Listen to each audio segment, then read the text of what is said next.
याकूब एक ऐसी सिचुएशन में है जहां पर उसे परमेश्वर का हाथ ही बचा सकता था। याकूब ने एक दर्शन देखा। उसने दर्शन देखा कि जो बकरियां गर्भवती हो रही हैं, वो चित्तीदार बच्चों को पैदा कर रही हैं। परमेश्वर ने याकूब को बताया कि जो इंसानों से इम्पॉसिबल है, मैं उसे कंप्लीट करूंगा। उत्पत्ति 30, जेनेसिस 30 उसकी 31। उसने कहा मैं तुझे क्या दूं? याकूब ने कहा तू मुझे कुछ ना दे, मेरे लिए काम कर, मैं तेरी भेड़ बकरियों को चराऊंगा और उनकी रक्षा करूंगा। मैं आज तेरी सब भेड़ बकरियों के बीच होकर निकलूंगा और जो भेड़ बकरी चित्ती वाली चित्तकबरी, जो भेड़े काली, जो भेड़े चित्तकबरी चित्ती वाली हों, उन्हें मैं अलग कर रखूंगा और मेरी मजदूरी में वे ही ठहरेंगी। जब आगे को मेरी मजदूरी की चर्चा तेरे सामने चले तो धर्म की यह साक्षी होगी कि बकरियों में से जो कोई ना चित्ती वाली ना चित्तकबरी हो और भेड़ों में से जो कोई काली ना हो, वो मेरे पास निकले तो चोरी की ठहरेंगी। तब लाबान ने कहा तेरे कहने के अनुसार हो, और उसने उसी दिन धारी वाले और चित्तकबरे बकरों और सब चित्ती वाली और चित्तकबरी बकरियों और उनमें से जो कुछ जिनमें कुछ उजलापन था उनको और सब काली भेड़ों को अलग करके अपने पुत्रों के हाथ सौंप दिया। उसने अपने और याकूब के बीच में 3 दिन के मार्ग का अंतर ठहराया कि याकूब लाबान की भेड़ बकरियों को चराने लगा। याकूब ने चिनार, बादाम, अरमोन वृक्षों की हरी हरी छड़ियां लेकर उनके छिलके कहीं कहीं छील के उन्हें धारीदार बना दिया, ऐसा कि उन छड़ियों की सफेदी दिखाई देने लगे। तब छीली हुई छड़ियों को भेड़ बकरियों के सामने उनके पानी पीने के कठौती में खड़ा किया, और जब वो पानी पीने के लिए आई तब गर्भवती हो गई। छड़ियों के सामने गर्भवती होकर भेड़ बकरियां धारी वाले, चित्ती वाले और चित्तकबरे बच्चे जनी। तब याकूब ने भेड़ों के बच्चों को अलग अलग किया और लाबान की भेड़ बकरियों के मुंह को चित्ती वाली और सब काले बकरों की ओर कर दिया, और अपने झुंडों को उनसे अलग रखा और लाबान की भेड़ बकरियों से मिलने ना दिया। तब बलवंत जब भेड़ बकरियां गर्भवती होती थी तब याकूब उन छड़ियों को कठौतों के सामने रख देता था, जिससे वो छड़ियों को देखते हुए गर्भवती हों, परंतु निर्बल जब गर्भवती होती थी वो उनके आगे नहीं रखता था। इससे निर्बल निर्बल तो लाबान की रही और बलवंत बलवंत याकूब की हो गई। इस प्रकार वो पुरुष धनाढ्य हो गया, अत्यंत अमीर हो गया, और उसके बहुत सी भेड़ बकरियां, दासियां, दास, ऊंट और गधे हो गए। सब बोलो आमीन। याकूब एक ऐसी सिचुएशन में है जहां पर उसे परमेश्वर का हाथ ही बचा सकता था। लव मैरिज का चक्कर पहले उसने डाल लिया। जो उसका बाप आराम से शादी की और खुदा ने उसकी औरत को भेजा और वो ब्लेस्ड मैरिज में रहे, अपने बाप की गवाही को फॉलो ना करके लव मैरिज को लाइन को फॉलो करने लगा और 7 साल अपनी वाइफ के लिए सेवा की।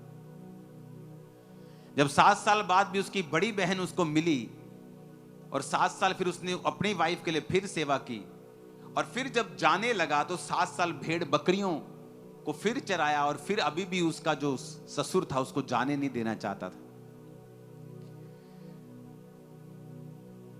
अगर वो जाता तो उसकी फैमिली टूटती, उसकी वाइफ्स मानती चाहे ना मानती, उसे कुछ पता नहीं था।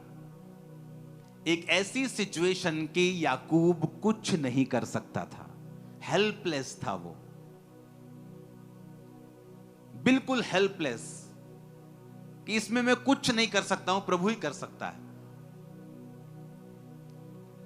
और बाइबल कहती है कि उसने जब कहा कि अभी तुझे भेड़ बकरियों के लिए तू मेरी सेवा कर, भेड़ बकरियों को चरा, क्योंकि तेरे चराने से वो बहुत ज्यादा बढ़ गई हैं, क्योंकि वो धर्मी था, और जब धर्मी को आप किसी काम को देते हो तो निशानी होती वो काम फलवंत होता है। जहां एक करप्ट आदमी, जहां एक व्यभिचारी आदमी को आप कोई काम दोगे वो काम कभी फलवंत नहीं होगा।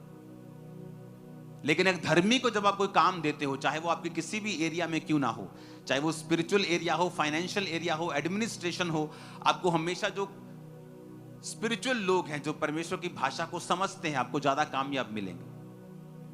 अब यहां पर वो फंस चुका है और उसने, बाइबल कहती है, उसने, परमेश्वर ने उसको एक दर्शन दिया, एक विजन दिया, और उस विजन के मुताबिक उसने अपने ससुर से बात की कि ठीक है, मैं तेरी भेड़ बकरियों को चराने के लिए तैयार हूं, लेकिन एक शर्त के ऊपर। अपने पड़ोसी को बोलो, परमेश्वर असंभव काम को करेगा। आमीन। अब उसने कहा, एक ऐसा काम करते हैं हम लोग, हम 2 झुंड बना लेते हैं,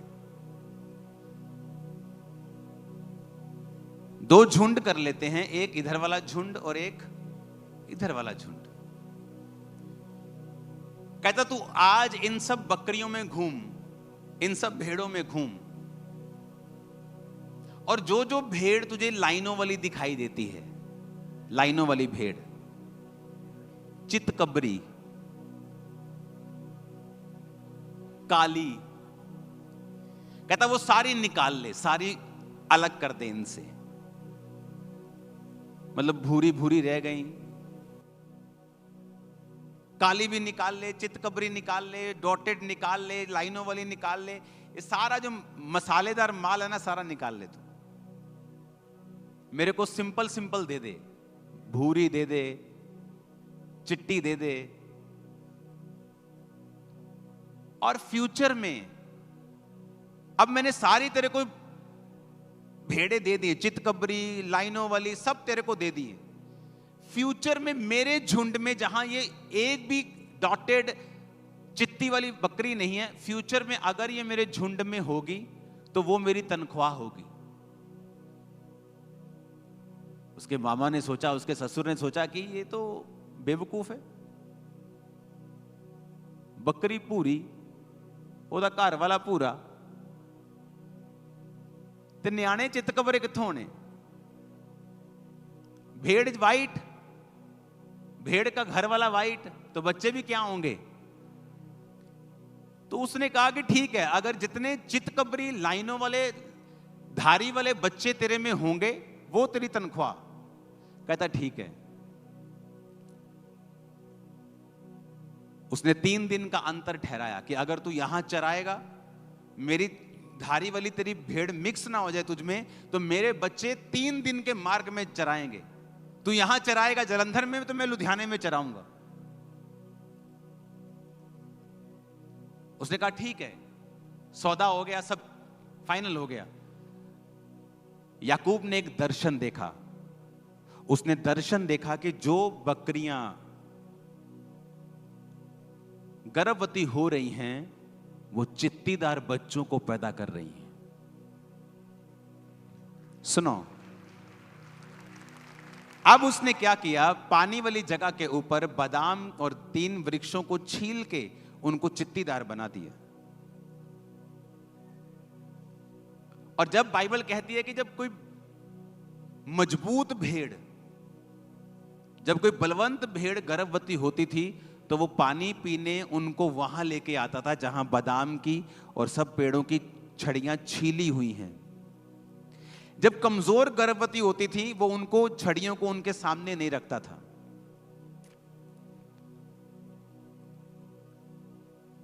परमेश्वर ने याकूब को बताया कि जो इंसानों से इम्पॉसिबल है, मैं उसे कंप्लीट करूंगा।